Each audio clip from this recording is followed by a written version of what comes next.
Pues muy bien, queridos hermanos y hermanas, vamos a ir a ese capítulo 13 del libro de Nehemías, que es el último del libro, de ese libro, y también con ello pues vamos a cerrar el conjunto de esos tres libros, Esdras, Nehemías y Esther. Recordaréis que hicimos un pequeño cambio, primero pusimos Esther antes de Nehemías porque corresponde históricamente a aquel periodo, aunque todo eso está muy junto, es un periodo no muy largo y en realidad ocurren muchas cosas.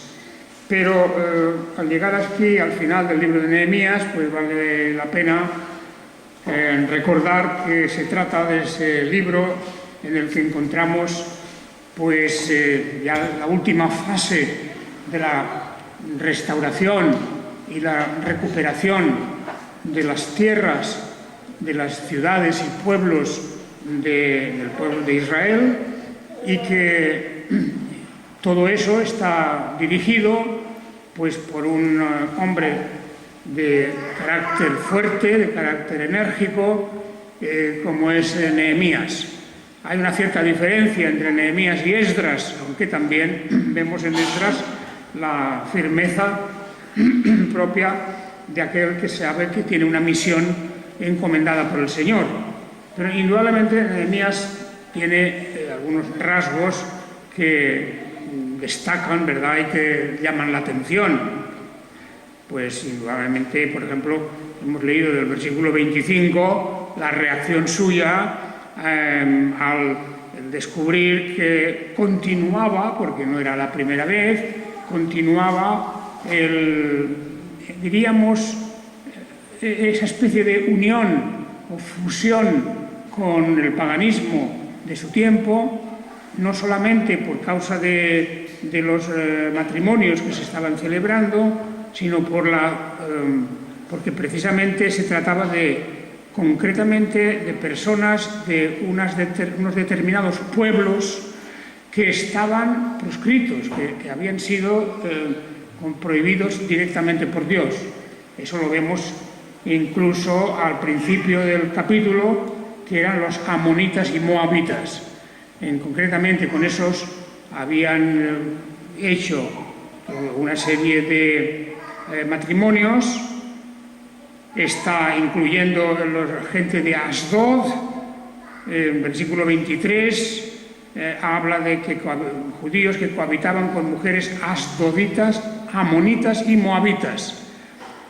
Concretamente las de los amonitas y moabitas, hay una prohibición expresa, como aquí también explica el texto, porque estos se habían manifestado de una manera muy hostil y muy peligrosa contra el pueblo judío cuando estos habían salido de Egipto e iban camino de la tierra de Canaán. Una cosa que había sucedido muchos siglos antes, pero aún estaba ahí el recuerdo, y también la prohibición. En concreto, amonitas y moabitas no debían nunca recibir un trato, diríamos, amistoso por parte de los judíos, y menos aún pues fundir los dos pueblos en uno. Y esto es algo que Nehemías, de una manera muy enérgica en este capítulo 13, pues lo vemos que toma partido por esto. Bien, con este libro y con este capítulo terminamos, como venía diciendo, esta sección tan importante, tan interesante del retorno de los judíos, del cautiverio y de la nueva constitución de Israel. Se vuelve a formar un pueblo y claro está que han cambiado cosas. Si la época del judaísmo después del exilio no es exactamente igual que la de antes del exilio, porque durante el exilio ocurren todas estas cosas que estamos viendo. Hay un contacto con otros pueblos, con otras culturas, religiones, etc. Y, en cierta manera, el judaísmo centrado en la línea descendiente de Aarón y todo lo que significaba el culto del templo, y esto pues queda muy rebajado. Hemos de decir claramente que se había perdido aquel entusiasmo y aquella pureza que había en un principio, porque el convivir durante más de 70 años, y en algunos casos las familias que se habían quedado allí después del retorno de los demás, pues se habían asentado muy bien, podemos decir, se habían acomodado a la vida tal como era en este imperio persa, y eso significó una disminución de la convicción y sobre todo del esfuerzo que tenían que hacer. Menos mal que tenemos aquí a estos hombres de Dios, Zorobabel, Esdras, Nehemías, y luego pues la fortaleza también de la reina Esther y de la liberación que tuvieron de aquella masacre. Pero hay que reconocer que el judaísmo ya no volvió a ser exactamente igual. De hecho, cuando desaparece el imperio persa y ya los hebreos están más o menos asentados en su antigua tierra y Jerusalén está otra vez reviviendo, etc., muy poco tiempo después llegan los griegos y allí fue otra vez un periodo malo, porque una parte de los judíos se asimilaron a la cultura de los griegos. Es de ahí donde sale el helenismo. Y después de los griegos vinieron los romanos y otra vez pasó lo mismo. Es decir, el contacto estrecho y sobre todo el estar bajo el dominio de estos pueblos paganos, primero babilonios, luego persas, luego griegos, luego romanos, eso cambia completamente, o si no completamente, por no exagerar, pero cambia sustancialmente el tipo y la calidad del judaísmo. Tanto es así que, aparte de que hubo un periodo heroico con las luchas de los macabeos, de la familia de los macabeos, para librarse del dominio griego sobre todo, pues aparte de eso vemos un judaísmo que irá declinando. Y cuando llega el Mesías, después de todo ese periodo, pues, como dice el apóstol Juan, vino a lo suyo y los suyos no lo recibieron. Y eso no es una coincidencia, una casualidad. No lo recibieron porque el judaísmo había cambiado. La esperanza mesiánica había cambiado, no había desaparecido, pero la idea del Mesías para ellos era una cuestión, diríamos, que no tenía nada que ver con el Hijo de Dios hecho hombre. El Mesías para ellos iba a ser alguien que les librara de la tiranía, sea de los griegos, sea de los romanos. Y por esta razón vemos que el Señor Jesucristo tiene palabras muy duras contra su propio pueblo, y tiene palabras, incluso un llanto por Jerusalén, viendo que volverá de nuevo la destrucción sobre Jerusalén. De manera que es una historia muy dramática. Y todo este periodo que terminamos aquí hoy con el libro de Nehemías ya nos ha mostrado, ¿verdad?, lo que está ocurriendo. Y sobre todo nos demuestra la falta de perseverancia, la falta de continuidad. Todos nos acordamos que cuando Zorobabel y Esdras llegan, bueno, hay entusiasmo, ¿verdad? Naturalmente tienen que limpiar la situación porque el contacto con el paganismo había sido muy fuerte. Pero podríamos decir, parece que con la actitud de Zorobabel y de Esdras, la firmeza de ellos, el hecho de que las Escrituras volvieron a ser leídas en público, pues parece que había un momento de reavivamiento. Pero cuando leemos el capítulo 13 de Nehemías, pues vemos que algo empezaba otra vez a deteriorarse. Fijaos el capítulo 13 al principio. Dice, aquel día se leyó en el rollo de Moisés a oídos del pueblo y se encontró escrito en él que los amonitas y moabitas no debían entrar jamás en la congregación de Dios. La congregación de Dios quiere decir a la iglesia de Dios, porque esta palabra kahal, que al griego se traduce por eclesia, quiere decir que en la comunidad de Dios, la iglesia, la asamblea, en fin, la congregación, todos esos nombres son lo mismo, pues que estos pueblos amonitas y moabitas no tenían que ser aceptados, mientras que en otros casos sí que eran aceptados algunos. Me diréis, hay excepciones, claro que sí, siempre. Ruth era de Moab y por lo tanto, sin embargo, allí no hubo objeción ninguna, y no solo eso, sino que fue elevada a una categoría muy grande en la línea de la descendencia del Mesías. Pero la cuestión es que el principio fundamental, que aquellos pueblos que se habían opuesto y habían actuado incluso pues alquilando a un falso profeta, ¿verdad?, para que maldijese a Israel, pues eso, que duda cabe que era una base para determinar la separación para siempre de estos pueblos. Sin embargo,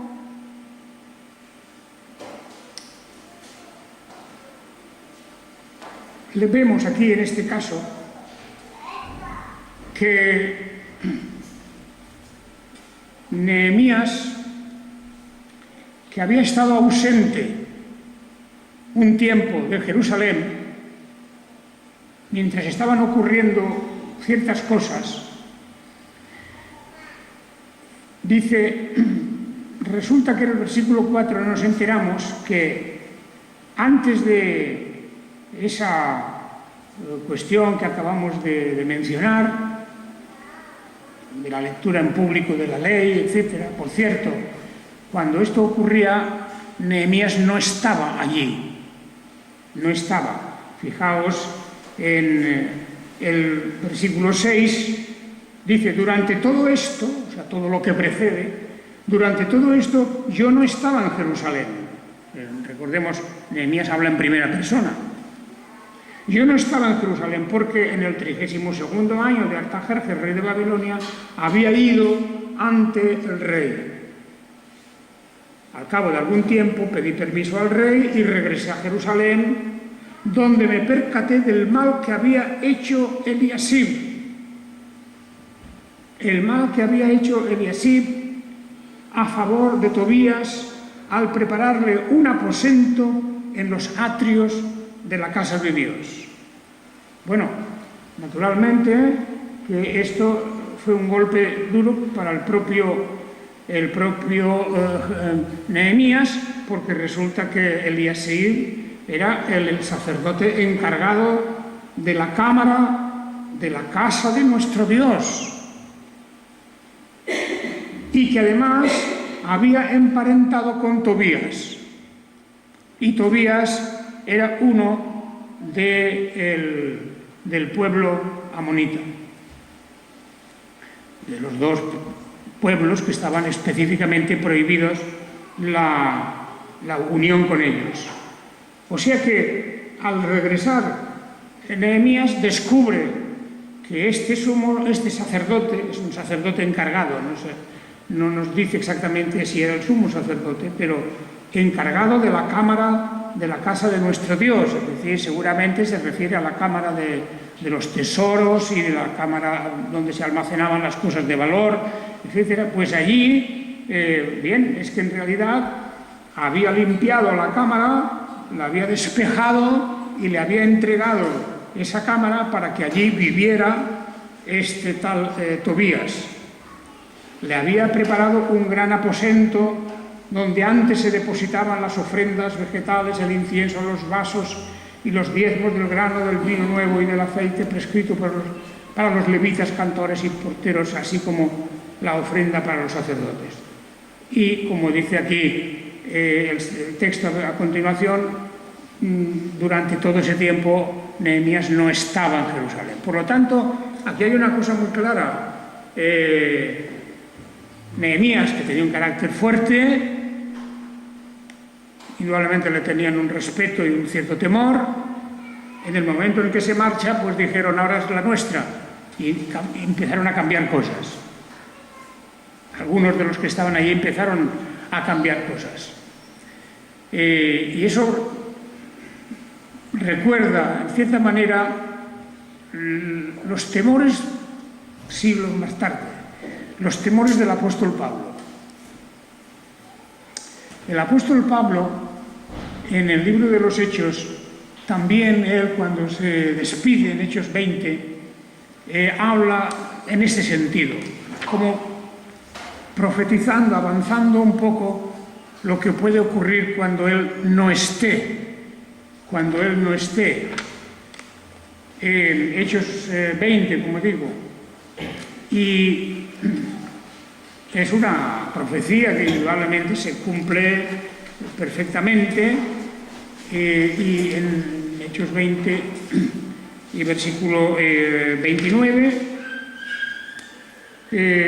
dice de esta forma: yo sé que después de mi partida entrarán entre vosotros lobos feroces que no perdonan al rebaño, y de entre vosotros mismos se levantarán hombres que hablan perversidades para arrastrar a los discípulos tras sí.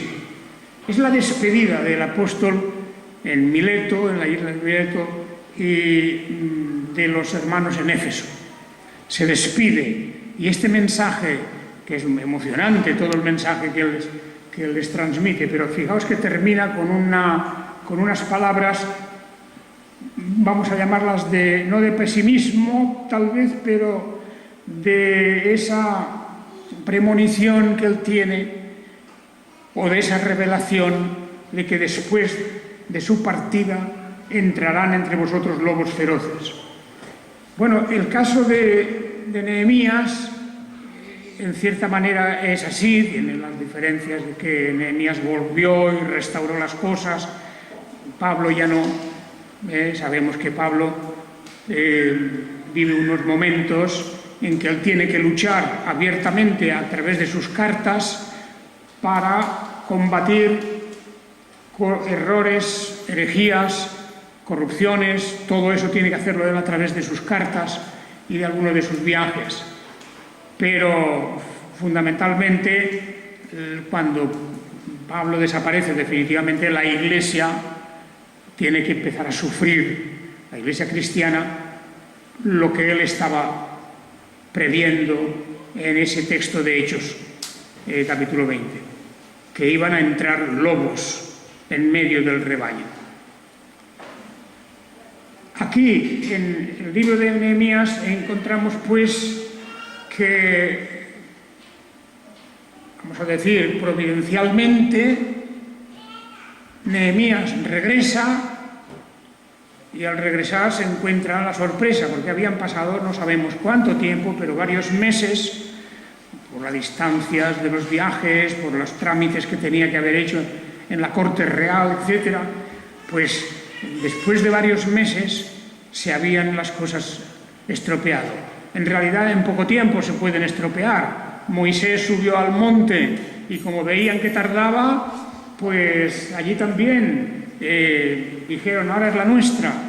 Y allí formaron una nueva religión casi. Estos son tus dioses, Israel. Así proclamaron, ¿verdad? Nada menos que Aarón también estaba allí, todos.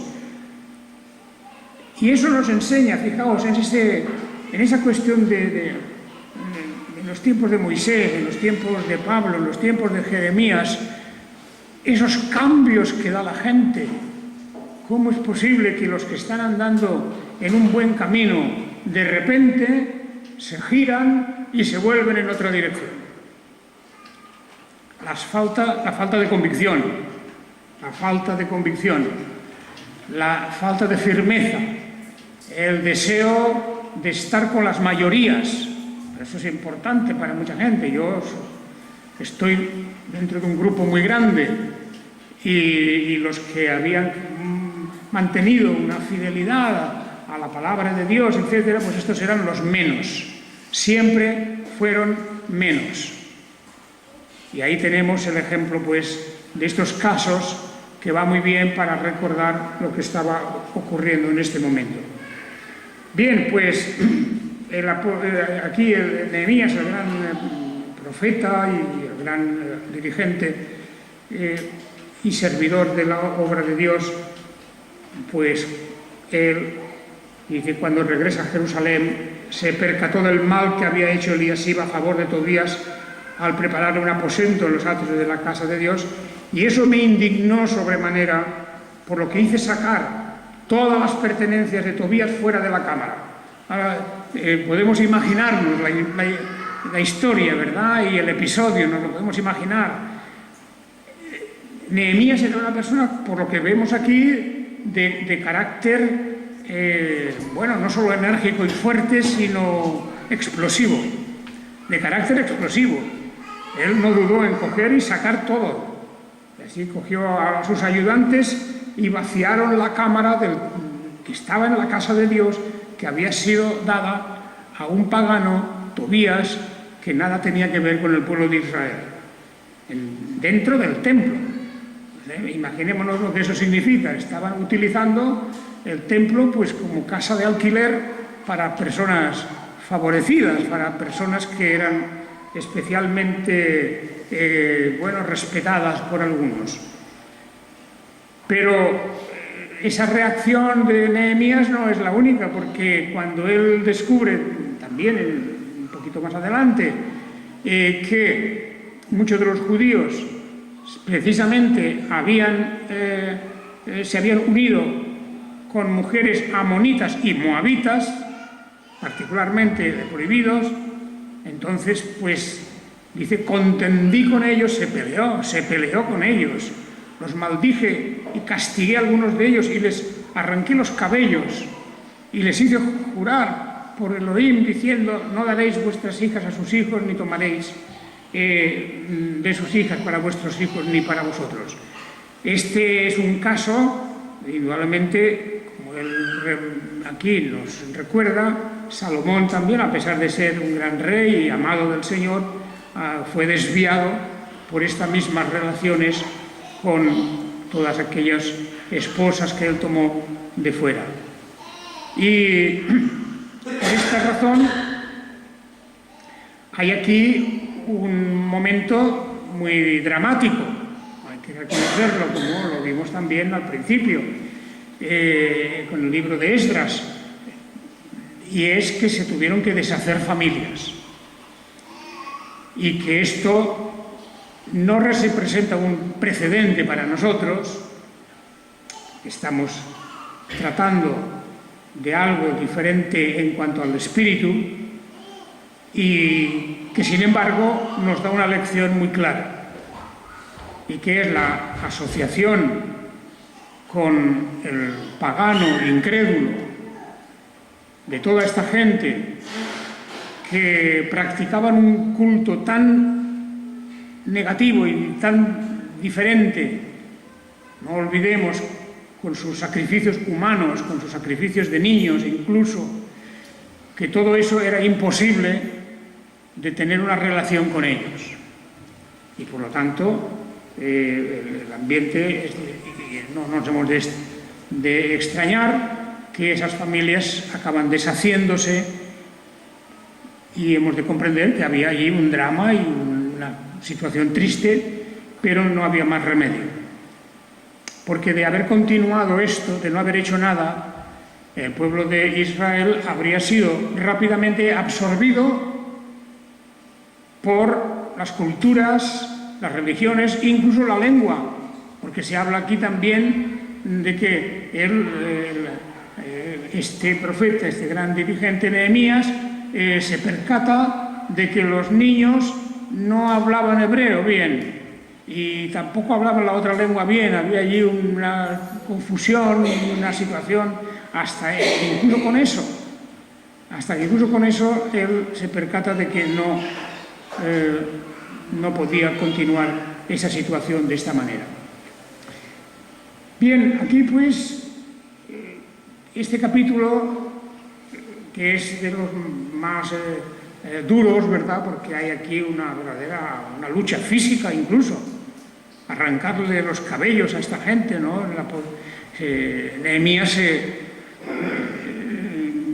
toma un enfado tan grande y llega a una situación de verdadera iracundia que no puede evitar todo ese escándalo que se forma en ese momento al descubrir que en realidad las raíces del pueblo de Israel se están socavando, las raíces mismas, la identidad del pueblo, la religión, por supuesto, pero también la lengua y la cultura en general, todo eso en una mezcla sin sentido que además contraviene la orden expresa de Dios que había dicho desde los tiempos aquellos del falso profeta Balaam, que con estos pueblos no tenían que tener relación, con estos pueblos, particularmente los amonitas y los moabitas, que no tenían que tenerla y que no había forma de que los aceptaran dentro de su comunidad. El tema de la mezcla, del que hemos hablado una vez ya, aparece luego ya en el Nuevo Testamento también.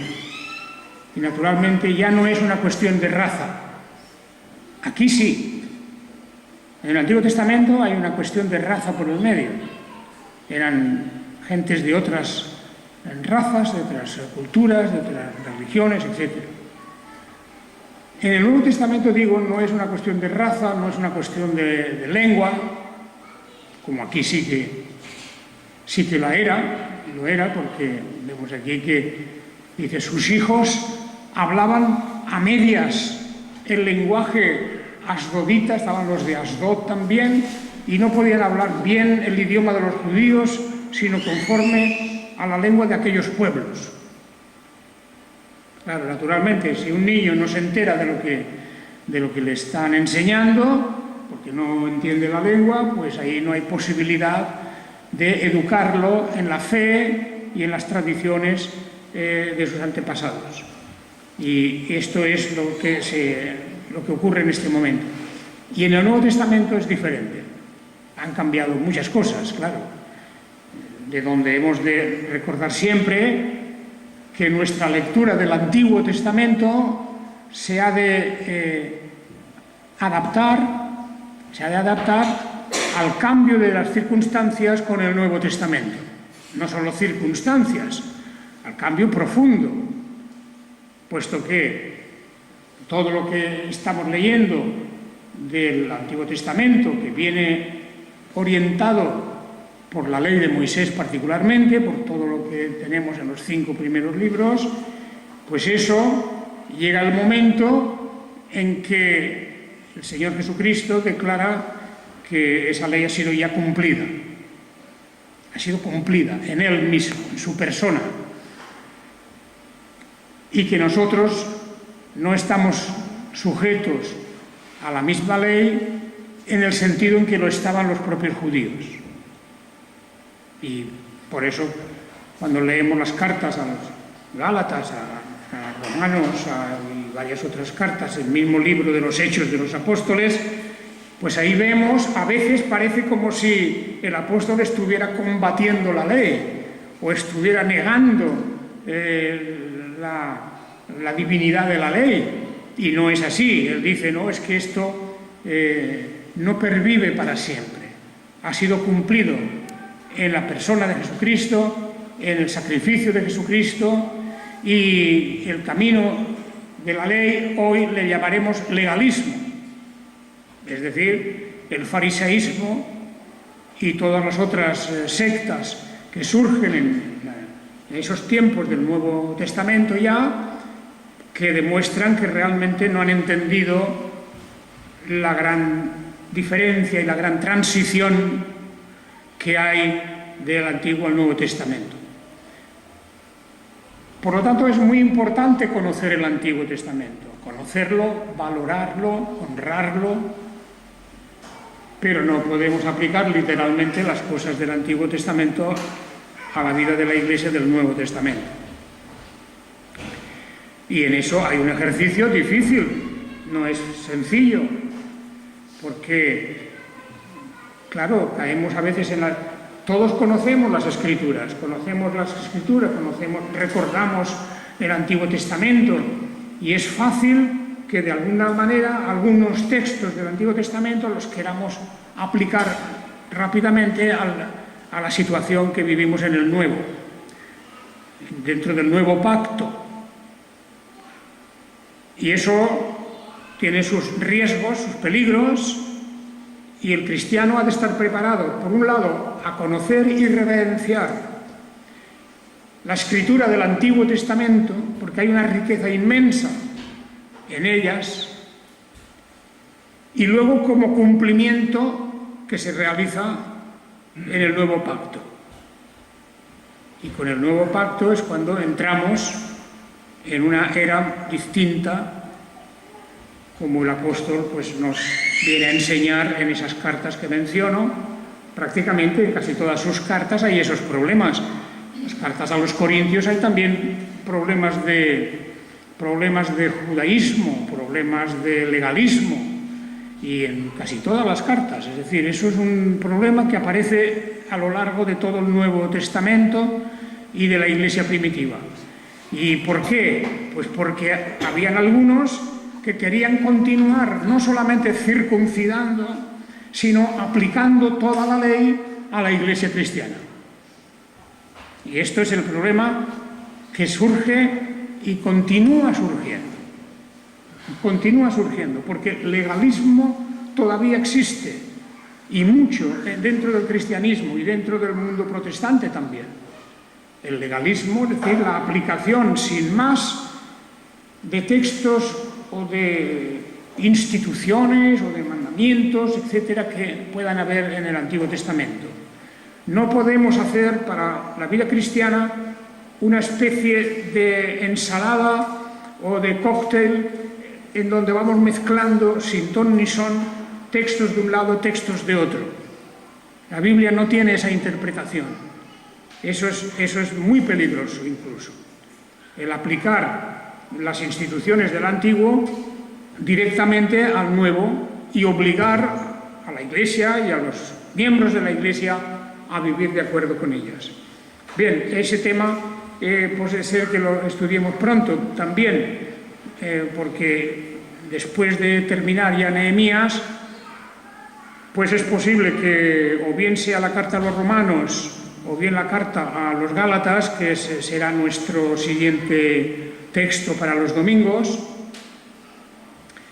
diciendo que son muy parecidas, porque tienen cosas muy en común. Claro, la carta a los romanos es una carta más extensa, es una carta escrita en un contexto diferente, porque hay una comunidad, la comunidad de Roma, que no es lo mismo que las comunidades en Galacia, pero bueno, ahí coinciden en muchas las dos, y podrían ser las dos un buen principio, ¿verdad?, para ya el próximo domingo incluso. Lo que quisiera decir es que hay un problema que yo veo, y es la carta a los romanos es una carta extensa, y aquí normalmente no hacemos comentarios muy rápidos, ¿verdad?, porque vale la pena pararse y desentrañar el significado. Lo cual quiere decir que la carta a los romanos nos llevaría bastante tiempo, Y bueno, eso puede ser factible o no, no lo sé. No se sabe, no lo sé yo por mi parte. Y la carta a los Gálatas es una carta más breve, más concentrada, más directamente dirigida a estos temas que estamos explicando hoy sobre el legalismo y el daño que hace el legalismo y la aplicación sin más ni más, sin miramiento, directa del antiguo al nuevo,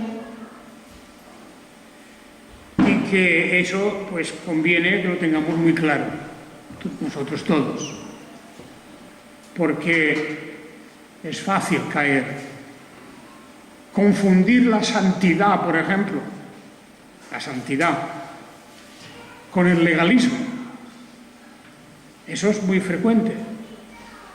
La santidad no es una cuestión de cumplir a rajatabla ciertos mandamientos, porque la santidad es una cosa espiritual. Los fariseos cumplían a rajatabla los mandamientos y sin embargo no eran santos, es decir, no conocían la santidad. La santidad está fundada en el amor. La santidad está fundada en la comunión con el Mesías, la comunión con nuestro Señor Jesucristo, en la unión con Cristo. Pero el tomar la santidad como si fuera una cuestión de 1, 2, 3, 4, 5, los mandamientos, esta regla, esta prohibición, y confundir eso con la santidad, pues conduce a la hipocresía, a la falsedad, a la falta de amor, a la falta de comprensión, y en fin, a tantas cosas como también se encuentran, lamentablemente, en las iglesias de nuestro tiempo. Por lo tanto, creo que vale la pena estudiar ese tema, porque es un contraste con lo que estamos viendo aquí en Nehemías. Unos me dirán, pero si Nehemías y Esdras aplican la ley a rajatabla. Claro que sí, tienen que hacerlo. Aunque ellos, como dirigentes, como responsables de la salud espiritual de su pueblo, tenían que aplicar lo que ellos conocían, la ley de Moisés, y no había otra cosa. Y no había llegado todavía el nuevo espíritu, no había llegado todavía el derramamiento del espíritu y la visión gloriosa de que lo religioso es mucho más que el cumplir 1, 2, 3, 4 y 5, que es mucho más, que es el espíritu, y que es la relación con Dios, y que es la relación de amor hacia los demás. Y ahí es donde vemos que el apóstol, claro, representa una revolución. ¿Por qué era odiado el apóstol Pablo por los judíos? Era odiado porque les deshace completamente el esquema que ellos tenían de lo religioso. El judaísmo odiaba al cristianismo porque les estropea todo, les aplasta el sistema que era muy claro y relativamente fácil, ¿verdad? Como aquel joven rico, pues bueno, tienes que cumplir los mandamientos. Pues los mandamientos yo los cumplo, yo hago esto y esto y esto y esto, y estaba satisfecho. Y esa idea todavía permanece como si fuera lo único que necesitamos hacer. Pero es que hay un nuevo espíritu. Es que está también el amor. Es que está también la fe en la persona de Jesucristo, que nos ha limpiado de todo pecado. Están esas cosas. El judaísmo no lo creían así. El judaísmo duro, recalcitrante, era el de cumplir a rajatabla o figurar que se cumplía, porque también la apariencia era importante para ellos. Y aquí dejaremos esto y el próximo domingo empezaremos a hablar de otras cosas que son, yo creo, importantes para todos nosotros. Que el Señor os bendiga y gracias por toda vuestra ayuda y colaboración.